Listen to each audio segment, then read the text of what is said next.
We're halfway through the decade, so it's time to see what's on tap for the start of the second half.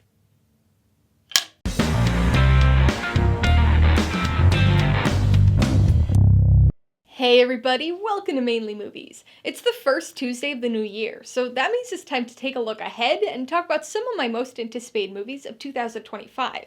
If you're new here, please consider subscribing for a variety of movie-related content, like reviews, rank lists, and trailer reactions. Just like the last couple years, I've decided to include only 12 movies in this video, but as usual, it was extremely tough to narrow it down to so few.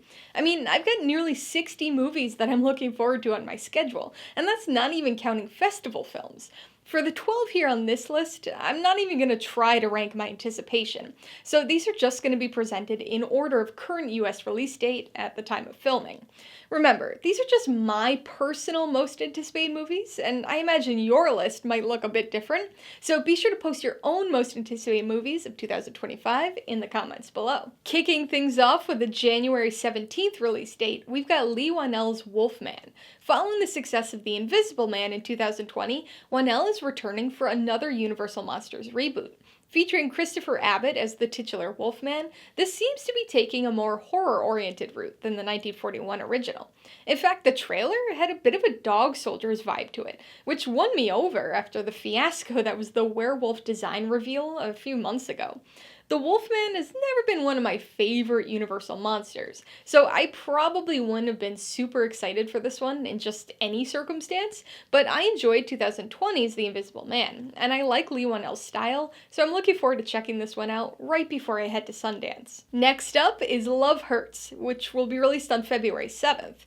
As Jonathan Eusebio's directorial debut, this looks like it's shaping up to be a very entertaining action comedy. It tells the story of a mild-mannered realtor with a big secret. He used to be a hitman, so when his past catches up with him, thanks to his brother, he needs to jump back into action while trying to retain the peaceful non-killer mentality he's acquired.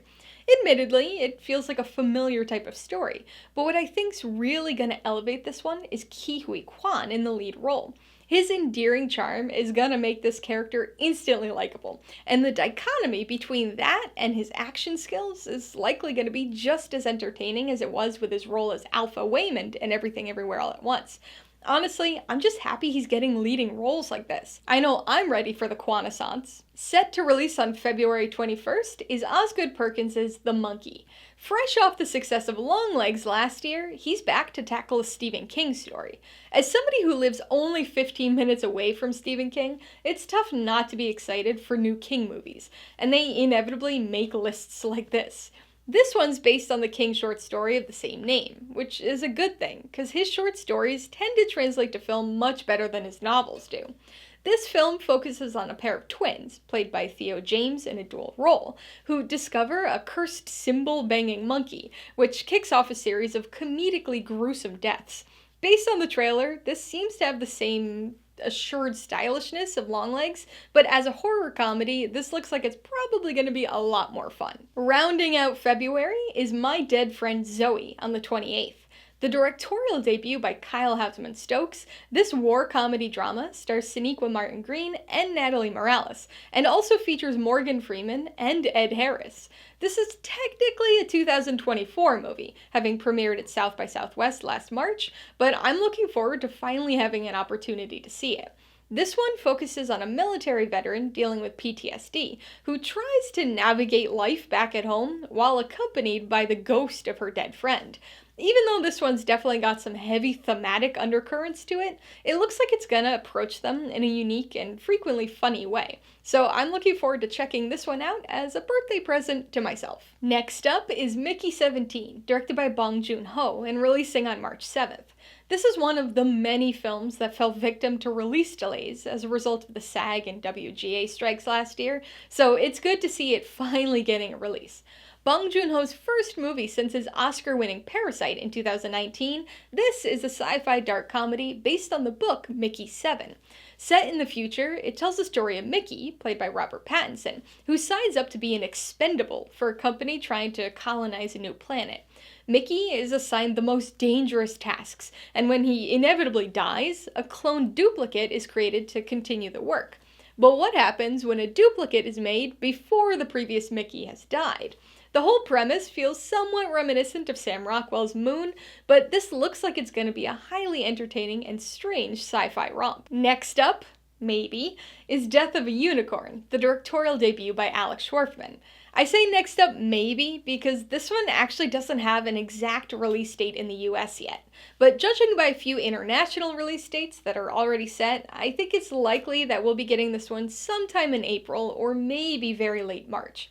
This is a supernatural comedy horror starring Paul Rudd and Jenna Ortega as a father and daughter who accidentally hit a unicorn while driving to a meeting. Scientists discover the unicorn possesses mythological powers, and Rudd's boss wants to exploit these powers, but they're all in for a horror-fueled surprise when something comes looking for the unicorn. Honestly, this just looks like it's gonna be a blast. Funny, dark, and a bit creepy at times, and oh so weird. I'm just hoping it doesn't fall victim to significant pushbacks thanks to the lack of a specific release date. Jumping ahead to May, we've got Mission Impossible: The Final Reckoning, releasing on the 23rd. Directed once again by Christopher McQuarrie, this is the 8th Mission Impossible movie, and part 2 of the now renamed Dead Reckoning film. Starring Tom Cruise and the rest of the usual Mission Impossible gang, this movie's assumingly gonna continue the story set forth by the 7th film, with Ethan Hunt attempting to destroy the Entity. This is reported to be one of the most expensive films ever made, with a budget in excess of $400 million. So I'm definitely curious to see how that's been put to use.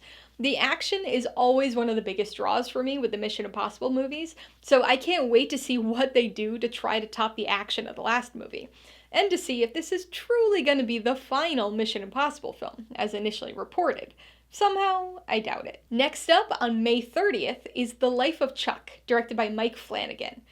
Okay, so I'll admit that I'm kinda cheating here with this one. Not only is it technically a 2024 movie, but it's also a film I've actually already seen before. I watched this at TIFF last September, where it won the People's Choice Award. For some strange reason, Neon decided to pick up the film and then hold on to it for 8 months before finally releasing it wide. Mike Flanagan is no stranger to directing Stephen King adaptations, and here he tackles yet another King short story, though this time it's not a horror film. Instead, this is a life-affirming drama that utilizes a unique structure and temporal flow to tell its moving story. Tom Hiddleston stars as the titular Chuck, and this is one movie I can't wait to see again. See, I told you I can't not include Stephen King movies on my anticipated lists. Moving into June, we've got Ballerina, directed by Len Wiseman and releasing on June 6th. Bearing the mouthful of an official name, From the World of John Wick, Ballerina, this is the long-delayed John Wick franchise spin-off film starring Ana de Armas and featuring many mainline Wick film characters, including John Wick himself, though I can't imagine he'll be in it much more than the trailer showed us.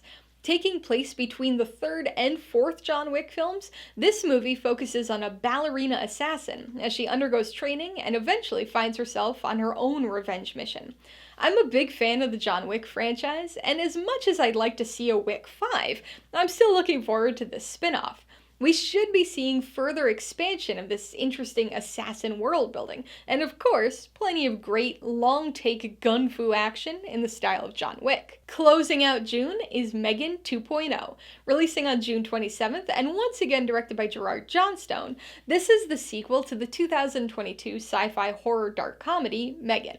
Although definitely not a film that needed a sequel, I'd be lying if I said I wasn't looking forward to seeing where they were going to go with this one. The first Megan was a pretty ridiculous film, but I actually enjoyed it quite a bit. It looks like much of the cast is returning for the sequel, which is always a good sign when it comes to horror movies. This was originally slated for a January release, but has since been pushed back to June. Generally speaking, release delays aren't usually the most encouraging sign, but it's really interesting in this case since it moved the film out of a typically poorly regarded January spot into a much more coveted summer release. It's possible it's just a coincidence and simply how Universal's release calendar worked out, but it could also be indicative of the studio's confidence in the film. I guess we'll see. Releasing on July 11th, we've got Superman, directed by James Gunn. This is set to be the first movie of the DCU, which is effectively a replacement for the much maligned DCEU. It's a peculiar decision, but one that'll hopefully work out in DC's and our favor. With the start of this new cinematic universe, we've got another new reboot of Superman. I'll admit that Superman has never been a favorite superhero of mine, nor has he been the subject of my favorite comic book movies. I like the Christopher Reeve movies enough, or at least most of them, and I've never been a fan of the Zack Snyder's Man of Steel films, so I'm a little surprised by how much I'm looking forward to this rendition. I think the appearance of Krypto the Superdog has had a paw in that. This one stars David Corenswet as Superman and Nicholas Hoult as Lex Luthor, and will hopefully get the DCU started off on the right foot. And my 12th most anticipated movie of 2025 is Zootopia 2, slated for release on November 26th. This is obviously a sequel to the 2016 Zootopia, and it's directed by the duo of Jared Bush and Byron Howard. I'm not exactly the biggest proponent of Disney sequels, but Zootopia is a movie that I've always thought held a lot of potential for a strong sequel. There's so much to explore within the world building of Zootopia, and then, of course, the buddy cop aspect holds plenty of comedic promise. Many of the original cast is set to return, and we've even got new people like Ke Huy Quan to join for this undercover continuation of the story. The original Zootopia is my favorite film of Disney's revival era so far, so I'm looking forward to seeing exactly what they do with this sequel. So there you have it, my 12 most anticipated movies of 2025. Subject to change, of course. I'm sure at least a few of these currently listed release dates will be out of date by the end of the year, but hopefully they all stay 2025 movies at the very least.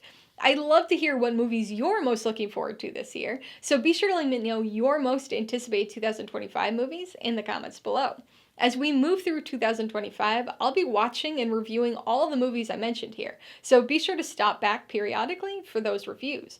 Also, be on the lookout for my 2024 top 10 list sometime after the Oscars. Alright, so if you got some enjoyment, insight, or information out of this anticipation list, I'd appreciate if you'd hit that like button. And if you haven't done so already, please hit subscribe while you're at it to see more videos like this, as well as movie reviews. Until next time, this has been Alyssa with Mainly Movies. The way life should be.